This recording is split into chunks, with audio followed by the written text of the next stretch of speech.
నమస్తే, welcome to Leo news. ఏపీలో జరుగుతున్నటువంటి అభివృద్ధిని అడ్డుకునేందుకు వైసీపీ మరో కొత్త దుష్ప్రచారానికి తెరతీసింది. ముఖ్యంగా చంద్రబాబు గారు అలాగే లోకేష్ దావోస్ పర్యటన వెళ్లిన నేపథ్యంలో ఎలాంటి పెట్టుబడులు అక్కడ నుంచి తీసుకురాలేదు అంటూ ఆ పార్టీకి చెందినటువంటి మాజీ మంత్రి రోజా ప్రచారాన్ని మొదలుపెట్టిన నేపథ్యంలో అసలు రెడ్ బుక్ రాజ్యాంగం వల్లే ఆంధ్రప్రదేశ్కు పెట్టుబడులు రావట్లేదు అంటుంది. మరి నిజంగానే ఆంధ్రప్రదేశ్లో రెడ్ బుక్ రాజ్యాంగం నడుస్తోందా?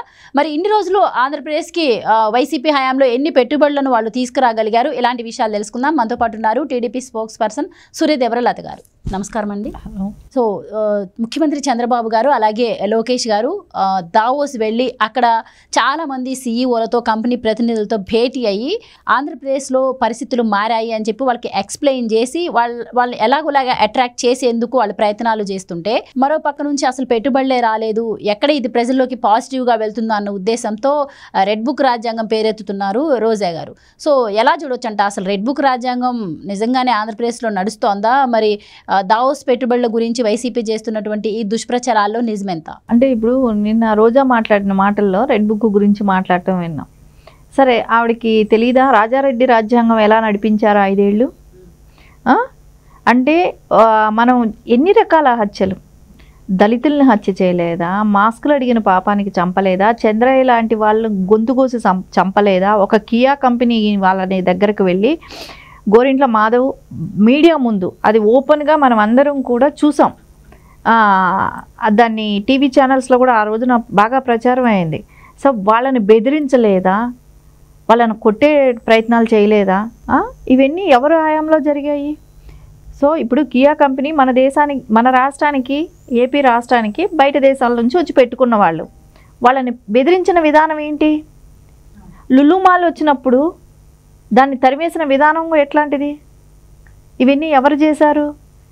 ఆ రోజున ఏమైంది? ఈ రోజాకి చెప్పలేకపోయిందా జగనన్నకి? అంటే ఈవిడ అవసరాల కోసం, వీళ్ళ అవసరాల కోసం ఏదైనా మాట్లాడతారు.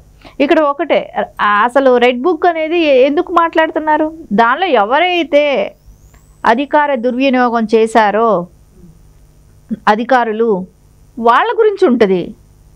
సో ఆ రోజు మితిమీరిన అహంకారంతో ఎవరైతే ప్రవర్తించారో రాజకీయ నాయకులు వాళ్ళ ఉంటుంది. సో దానికి ప్రజలకినూ వచ్చే ఫండ్స్ వచ్చే కంపెనీలకి ఎక్కడా లేదే, అది ఎక్కడా కూడా వర్తించదు కదా. సో ప్రజలకు ఎక్కడ హాని కలిగించేది కాదు కదా. మీరు చేసింది ప్రజలకు హాని కలిగించేది చేశారు, కంపెనీలు రానియకుండా చేశారు, వచ్చిన వాటిని తరిమేసే విధంగా చేశారు, ఉన్న కంపెనీలు పారిపోయేటట్టు చేశారు. సో నారా చంద్రబాబు నాయుడు గారు వచ్చిన 6 నెలల్లో ఎన్ని కంపెనీలు వచ్చాయి? టీసీఎల్ వచ్చిందా? ఈ రోజున వైజాగ్లో 11 అంతస్తుల భవనం ఐటీ కోసం కట్టడం జరిగింది కదా. సో దాని ఓపెనింగ్ కూడా జరుగుతున్నాయి కదా. సో ఆల్రెడీ కొన్ని కంపెనీలు రావడానికి ప్రిపేర్ అయి ఉన్నాయి కదా. ఇప్పుడు దావోస్ పర్యటనలో ఎవరైనా కూడా అక్కడికి వెళ్ళిన 3 రోజుల్లోనే కంపెనీలు ఇది అయిపోవు. యాక్చువల్లీ ఏంటంటే ముందు నుంచే వాళ్ళకి ఒక ప్లానింగ్ ఉంటుంది. సో ఈ కంపెనీతో ముందు నుంచే డీలింగ్స్ నడుస్తూ ఉంటాయి. సో అక్కడికి వచ్చినాక రాతపూర్వకంగా జరుగుతుంది, ఒక డీలింగ్ కుదుర్చుకుంటారు. అంతేగాని వెళ్ళిన 3 రోజుల్లోనే జరిగిపోవాలనేది ఏం కాదు. సరే, ఒక రాష్ట్ర సీఎంగా, ఒక రాష్ట్రానికి ఉన్న ఐటీ మినిస్టర్గా వాళ్ళు ప్రమోట్ చేయడానికి వెళ్ళారు. సో అమరావతి 5 ఏళ్లుగా ఒక క్యాపిటల్ సిటీ లేని రాష్ట్రంగా ఎక్కడైనా ప్రపంచవ్యాప్తంలో ఎక్కడైనా అలాంటి రాష్ట్రం ఉందా? అది చేసింది ఎవరు? అంత దీనస్థితికి తీసుకొచ్చింది ఎవరు? వైసీపీ కాదా? ఈ రోజున ఎలా మాట్లాడతారు మీరు అలాంటివి? సరే, ఈ అన్నీ చేశారు కూడా అనుకుంది.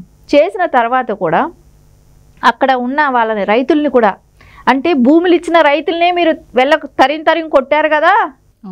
అది ప్రపంచవ్యాప్తంగా చూశారు కదా. అరే వాళ్ళు అక్కడ నేటివ్, అక్కడ ఉన్నవాళ్ళు, వాళ్ళకి అక్కడ ఆధార్ కార్డు ఉన్నవాళ్ళు, వాళ్ళ సొంత భూములు ఇచ్చిన వాళ్ళు, వాళ్ళనే తరిం కొట్టారే.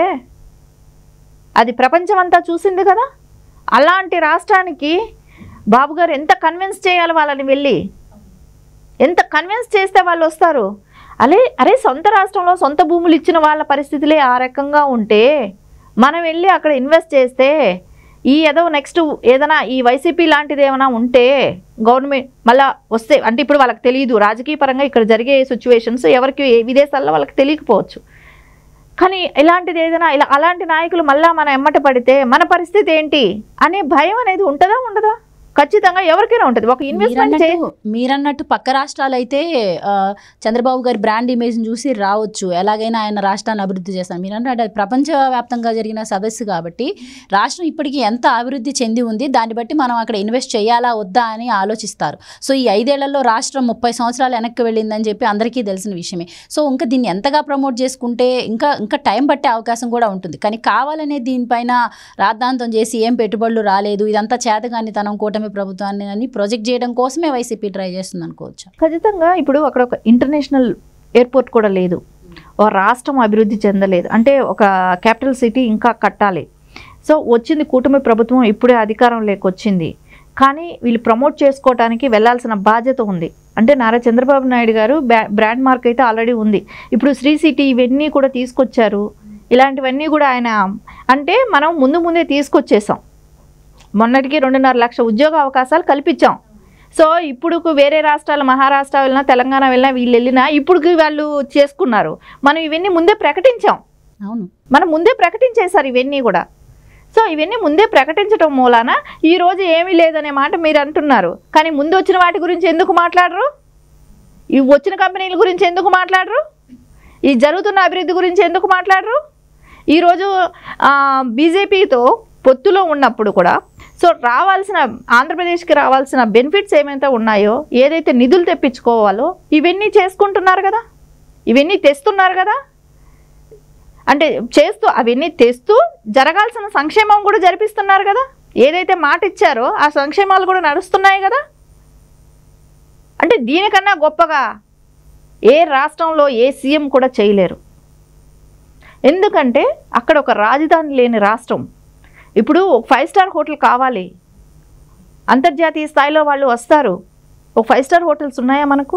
అక్కడ ఉన్నాయా ఏపీలో? ఇంకా చాలా కట్టాల్సిన అవసరం ఉన్నాయి. ఇప్పుడు ఏ పక్క రాష్ట్రము, తెలంగాణనో మహారాష్ట్రనో ఇలా వెళ్ళాయనంటే అది గొప్ప కాదు. ఎందుకంటే ఆల్రెడీ అభివృద్ధి చెందింది. అక్కడ ఇంటర్నేషనల్ ఎయిర్పోర్ట్లు ఉన్నాయి, 5 స్టార్ హోటల్స్ ఉన్నాయి, ఐటీ బాగా అభివృద్ధి చెందింది. అలాంటి చోట వచ్చటం గొప్పేం కాదు. ఇలాంటి చోట దావోస్కి వెళ్ళక ముందే తీసుకొచ్చారు కదా, దాన్ని గుర్తించలేదా? దాని కళ్ళకు కనపడడం లేదా? ఇదంతా కూడా ఏదైనా అభివృద్ధి అనేది వెనకబడుతుంది అని అంటే వైఎస్ఆర్సీపీ పార్టీ మూలానే, జగన్మోహన్ రెడ్డి చేస్తున్న రాజారెడ్డి రాజ్యాంగం మూలానే రాష్ట్రం అధోగతి పాలవుతూ ఉంది. సరే, ఇప్పుడు మనకు ఒక మంచి రోజులు వచ్చాయి అనుకోవాలి. ఎందుకంటే ఆ పార్టీ అంతటా ఆ పార్టీ నిర్వీర్యం అయిపోతుంది. సో దాని మూలాన ఇక మీద, ఎందుకంటే మన పక్క స్టేట్ల వరకే తెలుస్తుంది ఏపీలో రాజకీయాలు ఎలా ఉన్నాయి అనేది.